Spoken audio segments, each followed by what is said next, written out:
escritor peruano Ricardo Zumalabia presentó a fines del año pasado un nuevo conjunto de relatos breves. Se trata de Enciclopedia Vacía, El Gran Sueño, publicado por Personaje Secundario en una muy bonita edición. Es o sería el tercer volumen de una saga, de una serie que empezara Ricardo en el año 2004 con la aparición de Enciclopedia Mínima y que prosiguiera en el año 2016 con Enciclopedia Plástica. Justamente sobre este nuevo volumen conversé con Ricardo y quiero compartir con ustedes dicha conversación. Pero antes quiero agradecer a Kaira Alfaro y Espacio Secundario por cedernos un espacio para dicho encuentro. Espacio Secundario es una flamante nueva librería exclusivamente de sellos independientes, pero que también funciona como un interesantísimo centro cultural que ya empezó con una actividad bastante interesante. La librería la pueden encontrar en Barranco y por supuesto seguirla a través de sus redes sociales en Instagram y en Facebook. Y a nosotros también nos pueden seguir en Instagram buscándonos como Letra Capital Oficial. Y si quieren ver esta y otras entrevistas, las pueden buscar en mi canal de YouTube buscándome como Carlos M. Sotomayor. Ahora bien, sin más preámbulos, los dejo con la entrevista a Ricardo Zumalabia aquí en Letra Capital.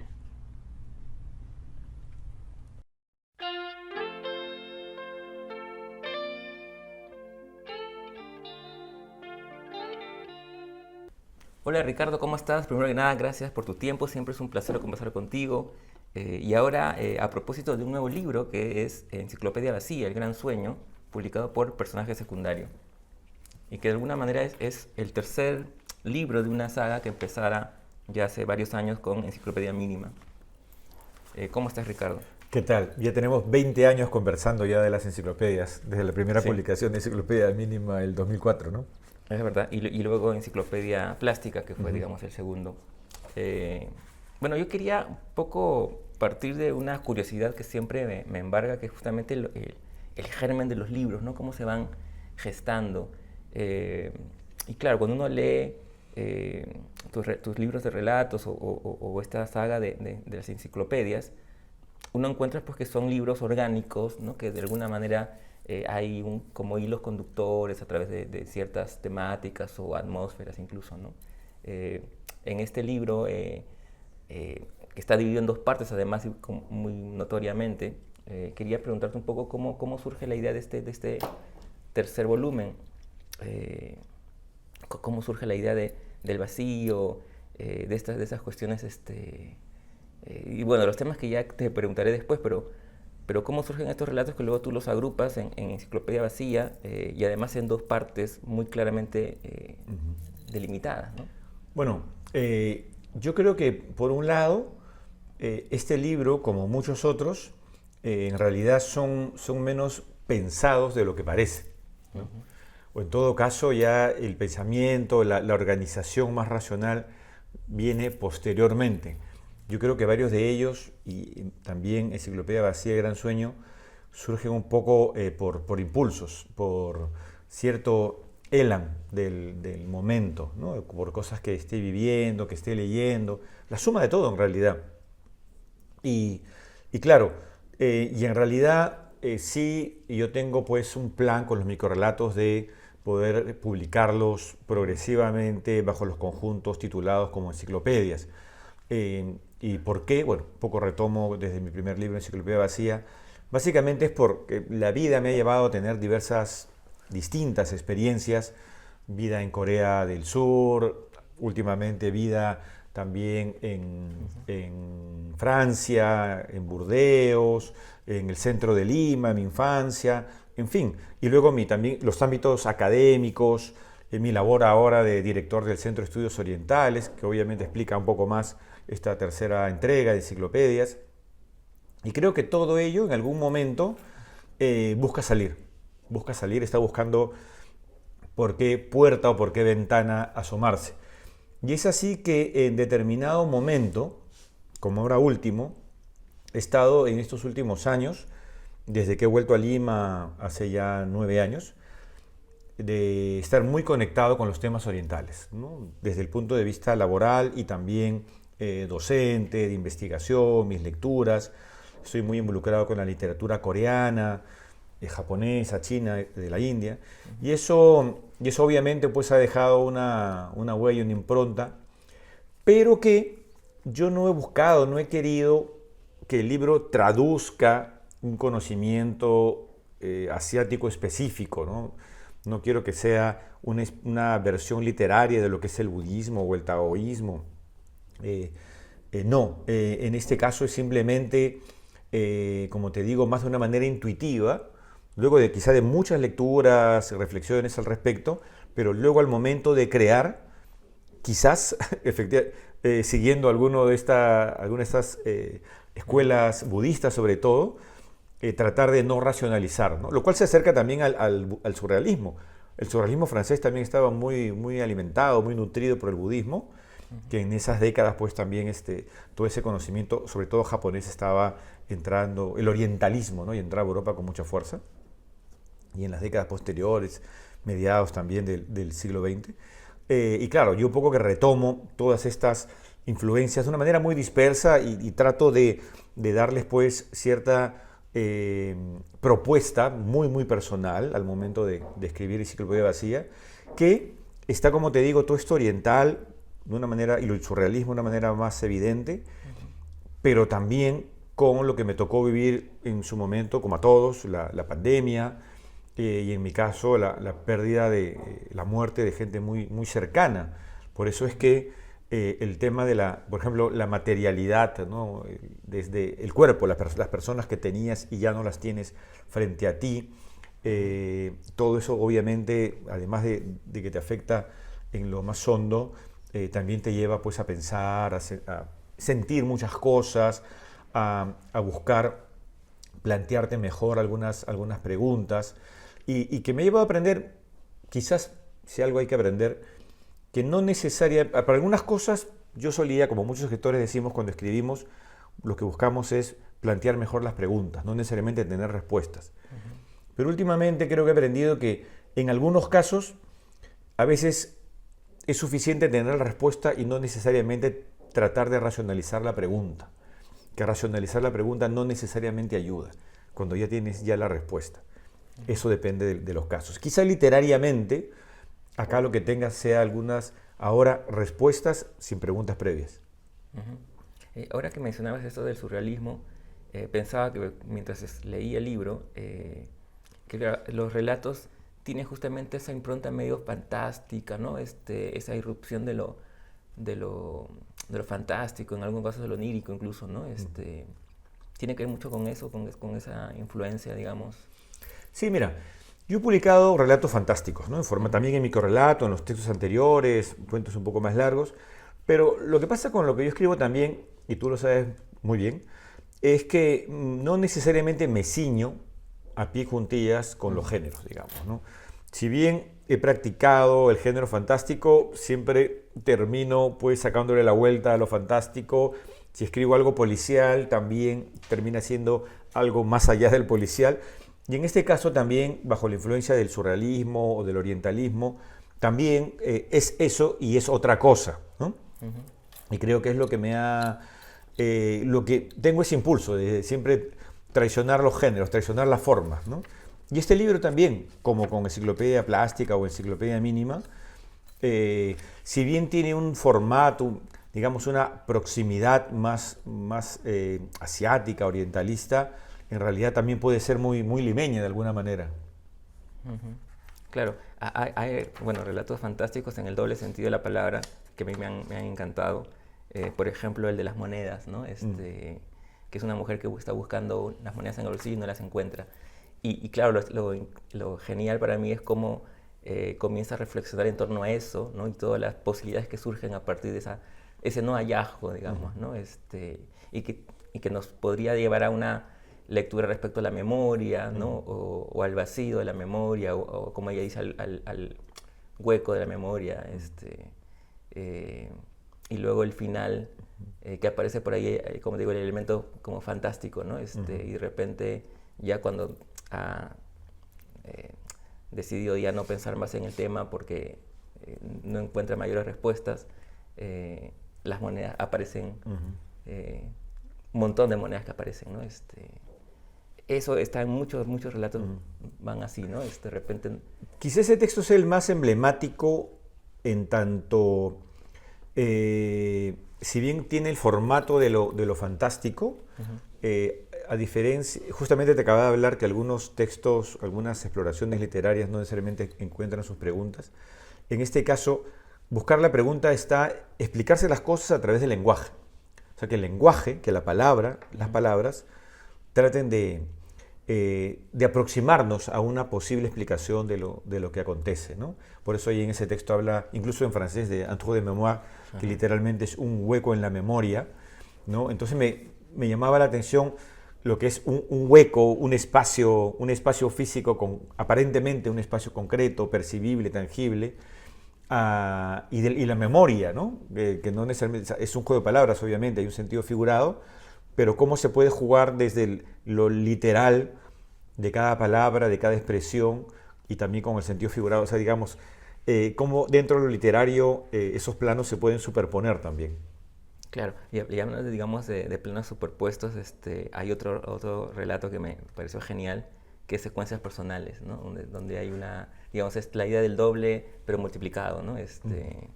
Muchos Ricardos que están ahí. allí. No, y en realidad, en varios de los textos, esto es muy interesante, que también hay algo que también tiene el libro, es un tono paródico, es un libro que también se está burlando de muchas cosas que vivimos en la actualidad, de muchas convenciones, de muchas formalidades, de muchas correcciones, incluso anticorrecciones que se han convertido en correcciones también, ¿no?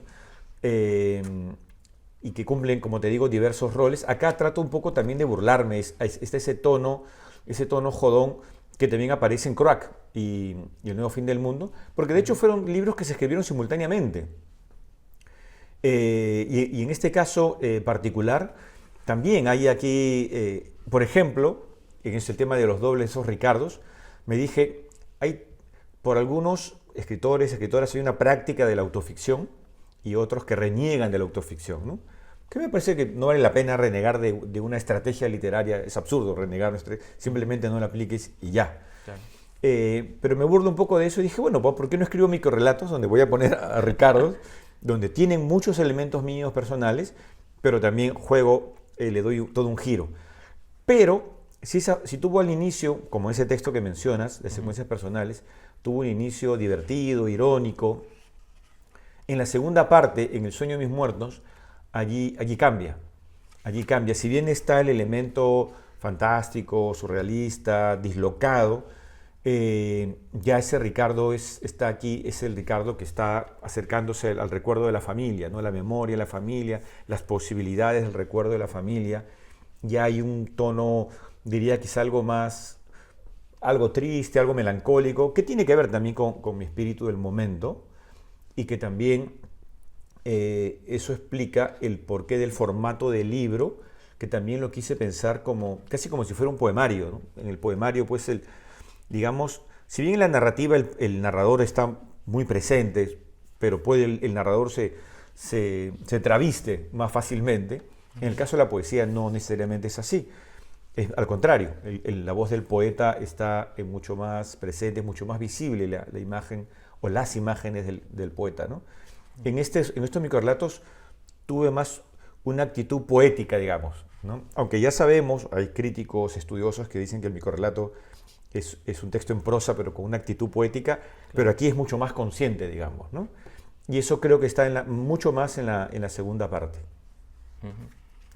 Ahora que hablas esto de, digamos, de la parodia, lo paródico, claro, hay mucho humor de diversas maneras, ¿no? El humor en el libro, ¿no? Hay partes realmente hilarantes, ¿no? Un texto que a mí me encantó también respecto a esto del humor es Corrección, por ejemplo, ¿no? Y este juego de palabras, ¿no? Que termina en un diálogo muy, muy gracioso, ¿no? Con digamos, entre la palabra palabras tretas, teta y la palabra, ¿no? Treta. Sí. Claro, y el profesor que no recuerda haber dicho tetas, pero, ¿no? Y al final dice, bueno, ustedes me han entendido una teta. Sí. Pero tiene que ver, bueno, por ahí, en ese caso también un poco con las correcciones políticas, lo que se debe decir, lo que no se debe decir, que hay de alguna manera un choque generacional también allí he planteado. Y nuevamente vuelvo al tema de las posibilidades del lenguaje, ¿no? Que tiene que ver también un poco, si me preguntas cómo nacen estas historias, siempre a veces de una manera consciente o inconsciente pueden nacer de algo que has vivido. Por ejemplo, ayer un hermano mío recordaba cuando yo de niño, digamos, era el gracioso de los hermanos porque yo cambiaba mucho las palabras. Y yo le decía, en realidad no es que era gracioso, era un nivel de dislexia. ¿No? Claro, que ahora ya lo vemos de otra manera. Si lo vemos en un niño, obviamente lo atendemos de inmediato. Pero en ese momento era, qué gracioso, cómo mezcla las palabras, cómo altera el orden de las sílabas. Entonces, incluso una etapa de mi vida fui tartamudo. Y la ironía también es que, bueno, que sea doctor en letras, que sea profesor de lengua, de literatura, y que además me preocupe de una dicción que solemos tener los que enseñamos, damos alguna cátedra.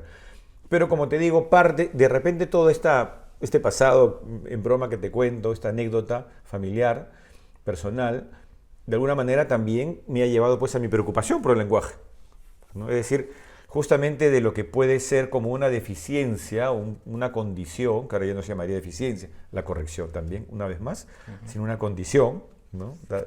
Según el vocabulario actual, tratas pues en el camino de ir afinándote, de ir encauzándote y te hace tomar conciencia de tus procesos, ¿no?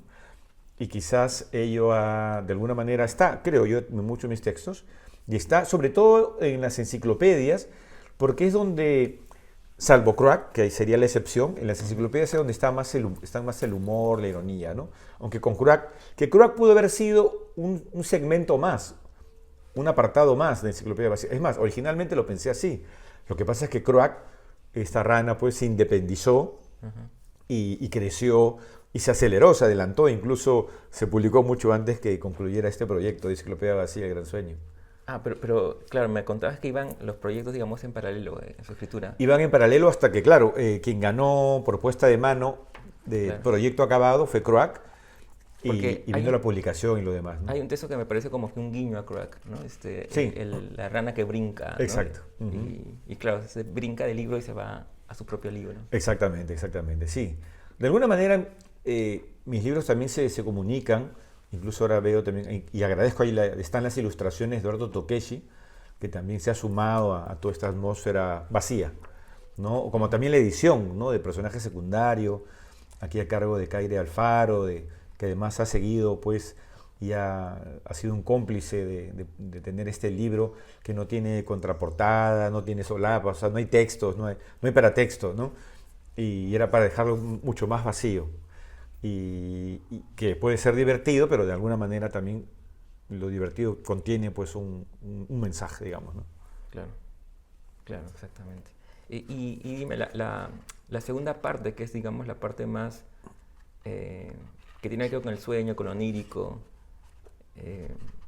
esta el sueño de mis muertos, justamente el que tú mencionabas, ¿no? Que tiene un tono distinto como a la primera parte.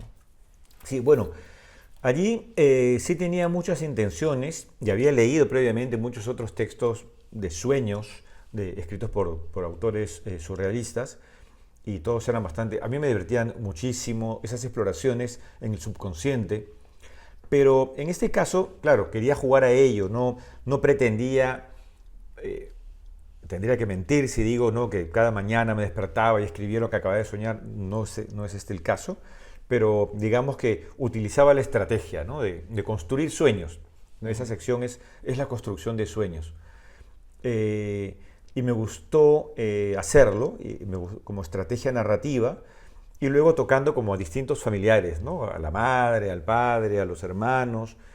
Y como te digo, también así se originó el proyecto, sin sospechar que en el camino pues iba a tener esta pérdida de mi padre, una hermana, un hermano, en lo familiar, sin contar de lo laboral. También perdí gente muy cercana.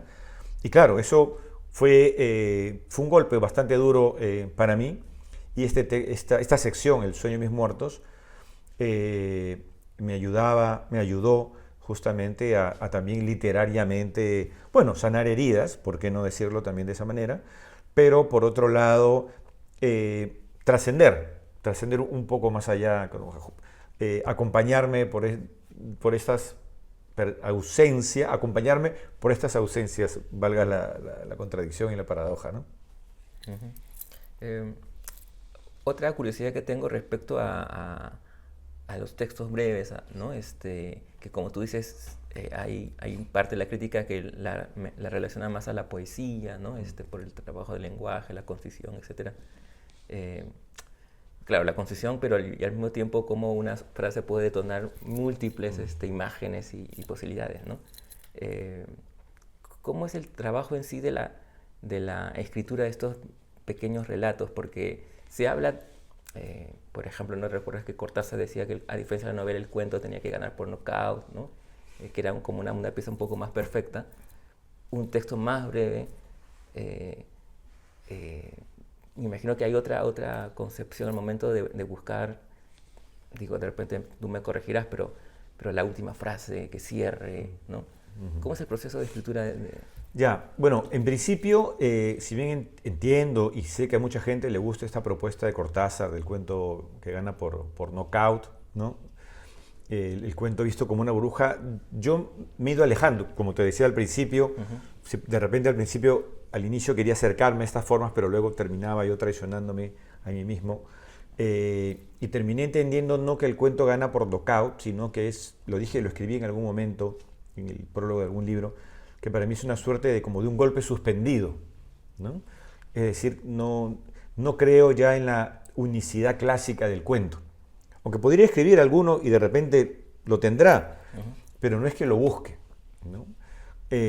Más bien me guío más por, digamos, una pulsión narrativa que sé que interviene en personajes, que hay una tensión dramática, pero que no necesariamente busco que esté articulado por un inicio, el conflicto y el desenlace. Así altere el orden, no se trata de alterar el orden, sino se trata más bien de potenciar esa tensión dramática que necesariamente evidenciar un conflicto, que hay un problema que busca una resolución. Que en muchos textos seguramente aquí sí los hay, pero no los busco de esa manera.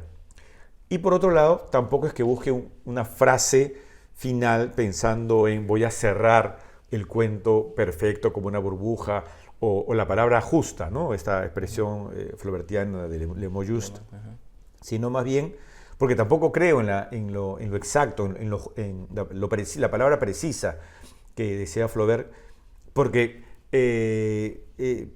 para mí yo entiendo la escritura también que trabaja el lenguaje como una herramienta con fallas, afortunadamente, lo cual permite justamente, es como tener un martillo viejo, digamos, ¿no? Que sabes que se va a destrozar, que realmente, pero es tu martillo, ¿no? Es con el cual estás trabajando, lo conoces, y de alguna manera el martillo se ha adaptado a tu mano y tú te has adaptado a ese martillo viejo, ¿no? Entonces para mí el lenguaje, en la escritura de este libro es justamente cincelarlo pues con este martillo, con este mazo viejo, pero muy, muy personal. Por lo tanto, el lenguaje en sí es imperfecto, que además corresponde también con la visión de cierta escuela budista que justamente desconfiaba del lenguaje. Y por eso, para lograr esa trascendencia, desde, digamos, una escuela japonesa del budismo, el satori, la iluminación, muchas veces también hay otras prácticas más contemplativas que discursivas, justamente por la desconfianza del lenguaje. Pero en mi caso, también desconfío del lenguaje, pero es lo que tengo. Es lo que tengo, ¿no? Sí, pues puedo desconfiar del lenguaje, pero es mi herramienta. Entonces avanzo con esa herramienta para esta construcción. Después, otra cosa que me llama mucho la atención, claro, es estos tres libros que forman parte de esta saga de las enciclopedias, tus libros de relatos desde habitaciones, ¿no? Han ido pues formando un corpus que yo diría bastante orgánico en cierto sentido, ¿no? Con ciertas temáticas recurrentes, con este trabajo de lenguaje, ¿no? Y bueno, obviamente irrupciones de otras cosas que han ido apareciendo, ¿no? En mayor o menor medida el humor, ¿no? Que creo que alcanza su máxima expresión con Crack, me parece. ¿Tú cómo lo ves, digamos, ya a la distancia un poco? Mira, yo creo que efectivamente sí, viendo ya a la distancia, a los poco más de 30 años que tengo publicando libros, los miro y creo que sí hay diálogos entre ellos, temáticas recurrentes, ¿no? Espacios familiares, espacios cerrados, habitaciones, casas, ¿no? Justamente Croac sucede en todo, en una casa, ¿no? También salen de la casa, obviamente, pero digamos, el espacio aquí, el marco es esta casa con esta pileta. Y mi primera novela, también, Que la tierra te sea leve, también es dentro de una casa, son unos niños en una casa, ¿no? Donde también por ahí aparece un enano, que es una suerte pues, de imagen de la rana, digamos. El enano dio un brinco y se convirtió en rana, de alguna manera. Entonces sí veo que hay una relación allí entre todo lo que voy escribiendo, que también tiene que ver con el Ricardo Zumalabia de cada momento, de cada década, ¿no? Desde los 90 a principios del 2000 hasta el de ahora, que ya quizá puede estar un poquito más disparatado que el de antes, digamos. Ahora ya tienes menos presiones, digamos, ¿no? Ya has publicado libros, ya sabes, conoces a algunos de tus lectores, digamos, más cercanos, conocerás a otros, pero ya sabes qué carrera estás corriendo, digamos, ¿no? Sobre qué terreno estás ahí trotando. Y eso te da, pues, también te da por un lado cierta, más que seguridad, te da de alguna manera un sentimiento de vislumbrar un espacio que lo puedes compartir mejor. Ok. Y un poco para terminar, podríamos seguir conversando, pero ¿qué proyectos a futuro? Porque claro, tú escribes cuentos, microcuentos, novelas. ¿Cómo trabajas tú los proyectos en sí? Bueno, mira, actualmente tengo en mente escribir una novela, ¿no? Que puede mezclar, digo puede porque muchas cosas pueden pasar en el camino, elementos orientales, digamos. El principio del siglo XX me atrae mucho, ¿no? Tanto desde lo que pasó en Asia, lo que pasó en Europa, lo que pasó en América Latina.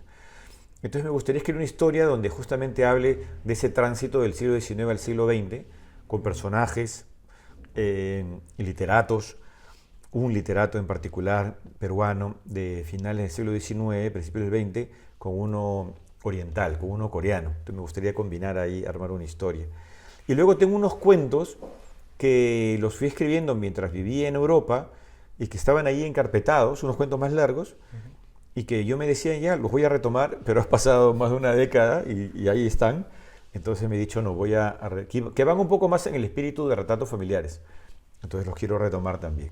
Y luego en el camino, de repente escribiendo otros microrelatos, como en realidad no es que tenga un único proyecto, siempre van como muchas cosas ahí avanzando de manera simultánea, como muchas cosas que hago en mi vida también. Digamos que tienes varias carpetitas que vas avanzando. Sí, literalmente. Muchas gracias, Ricardo. Siempre es un placer conversar contigo y amigos, ya está Enciclopedia Vacía en librerías y acá, por supuesto, en Espacio Secundario. Gracias.